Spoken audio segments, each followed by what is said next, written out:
Kalau dari hakikatnya plagiasi itu kan tadi ya, kita lihat punya orang kemudian kita akui, atau punya orang kita ambil tapi nggak menyebutkan sumbernya gitu ya. Dan yang saya menarik itu adalah di tahun-tahun awal 2000 ramai dengan Kaskus, ruang diskusi Kaskus. Di sana seringkali saya membaca, rujukannya mana mas? Gan, rujukannya mana Gan? Ini diambil dari mana Gan? Sebegitu kesadarannya tinggi di media Kaskus itu. Media sosial juga sebenarnya Kaskus.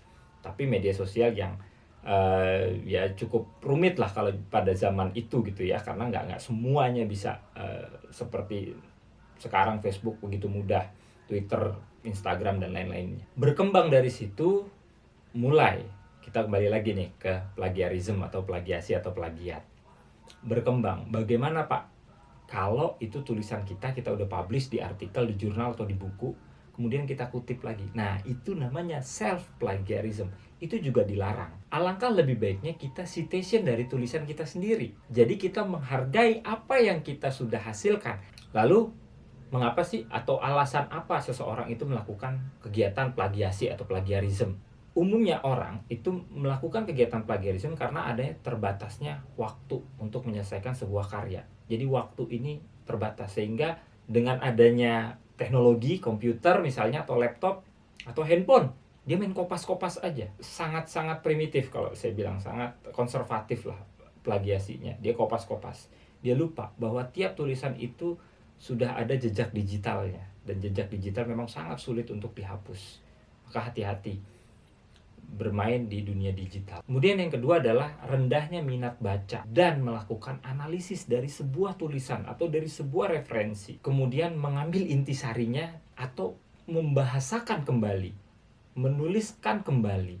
Di SD, SMP, SMA kita sering belajar bahasa Indonesia, perintah soalnya adalah tuliskan kembali. Ini gunanya kita belajar bahasa Indonesia, menuliskan kembali. Yang berikutnya adalah kurangnya pemahaman kapan dan bagaimana harus melakukan kutipan. Lagi-lagi ini kendala dalam berbahasa, menulis, terutama dalam kompetensi menulis. Jadi kita nggak punya kemampuan atau pemahaman, atau nggak biasa juga nulis. Kita biasanya berbicara. Di sini harus memang kita latih. Artinya menulis dan membaca itu satu paket. Berbicara dan mendengar itu satu paket.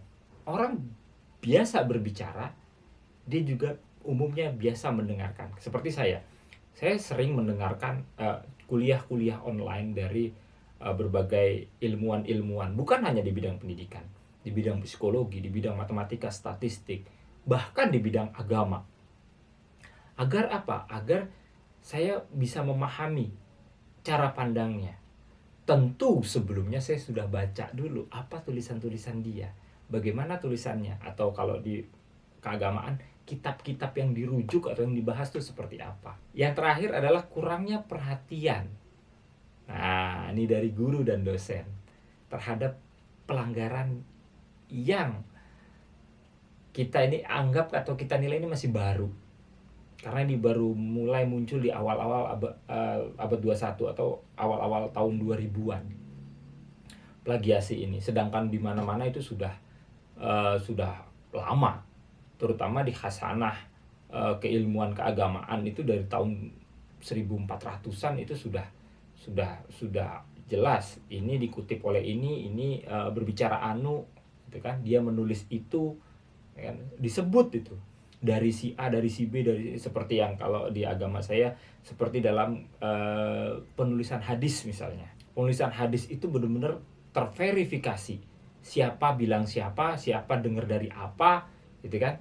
Kemudian merujuk semua ke Nabi Shallallahu Alaihi Wasallam. Nah, itu metode rujuk merujuk yang luar biasa dan harus sama kalau itu. Karena apa? Karena sumber hukum harus sama. Dari sini kemudian dikembangkan. Pemahaman si A, si B, si C. Dari pemahaman si A, si B, si C kemudian berkembang lagi, dikembangkan lagi, disarahkan lagi, dipenjelaskan lagi, gitu. Nah, itu rujuk merujuk sehingga jelas sanad keilmuannya. Tidak tiba-tiba saya langsung Nah, kalau saya langsung, dia lompat. Padahal di zaman mana, ini hidup zaman mana gitu kan. Nabi zaman mana, dia hidup di tahun berapa. Ini melompat gitu. Nah, ini rujukannya nggak jelas. Nah, seperti saya ketika saya belajar evaluasi, saya belajar dari salah satu profesor. Profesor itu belajar dari muridnya belum tentang evaluasi yang kognitif, afektif, psikomotor. Sehingga dari guru saya, profesor ini kemudian berguru kepada muridnya belum jelas, muridnya belum ini adalah yang menggagas taksonomi Bloom.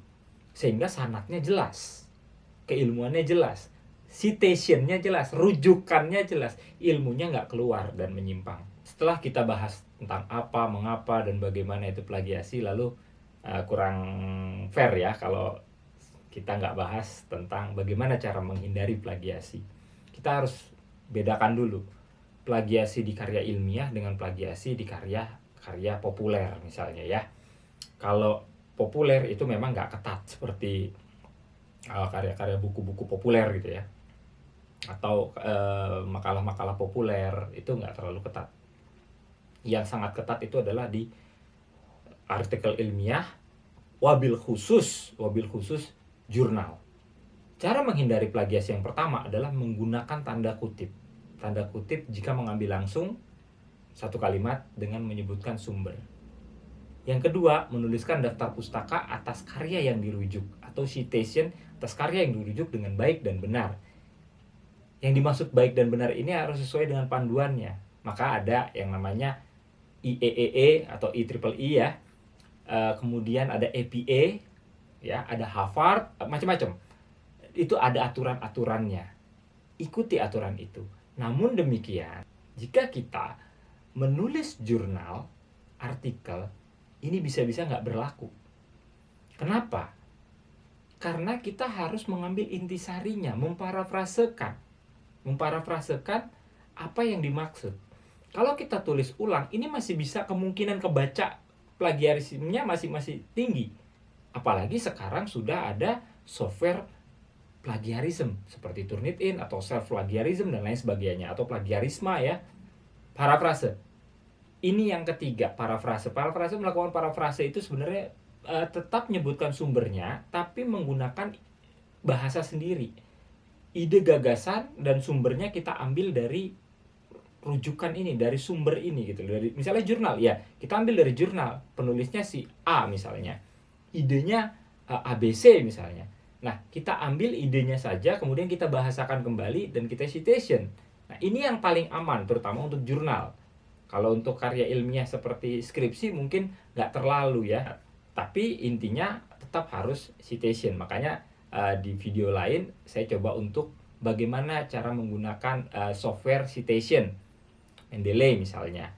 Di sana ada APA, ada tadi Harvard dan lain-lain. Nah, itu secara otomatis, tapi juga harus diedit terlebih dahulu supaya memang benar-benar sesuai dengan citation tadi, rujukan citation tadi. Kita menggunakan pola atau modelnya siapa gitu kan. Kalau APA ya seperti itu, kalau Harvard ya seperti itu gitu ya. Yang terakhir adalah apakah ketika ditemukan similarity di dalam software plagiarisma atau Turnitin misalnya, apakah itu sudah termasuk plagiarisme? Jawabannya adalah belum tentu. Karena boleh jadi kata-kata rangkaian kalimatnya sama, tapi memang itu adalah kalimat umum.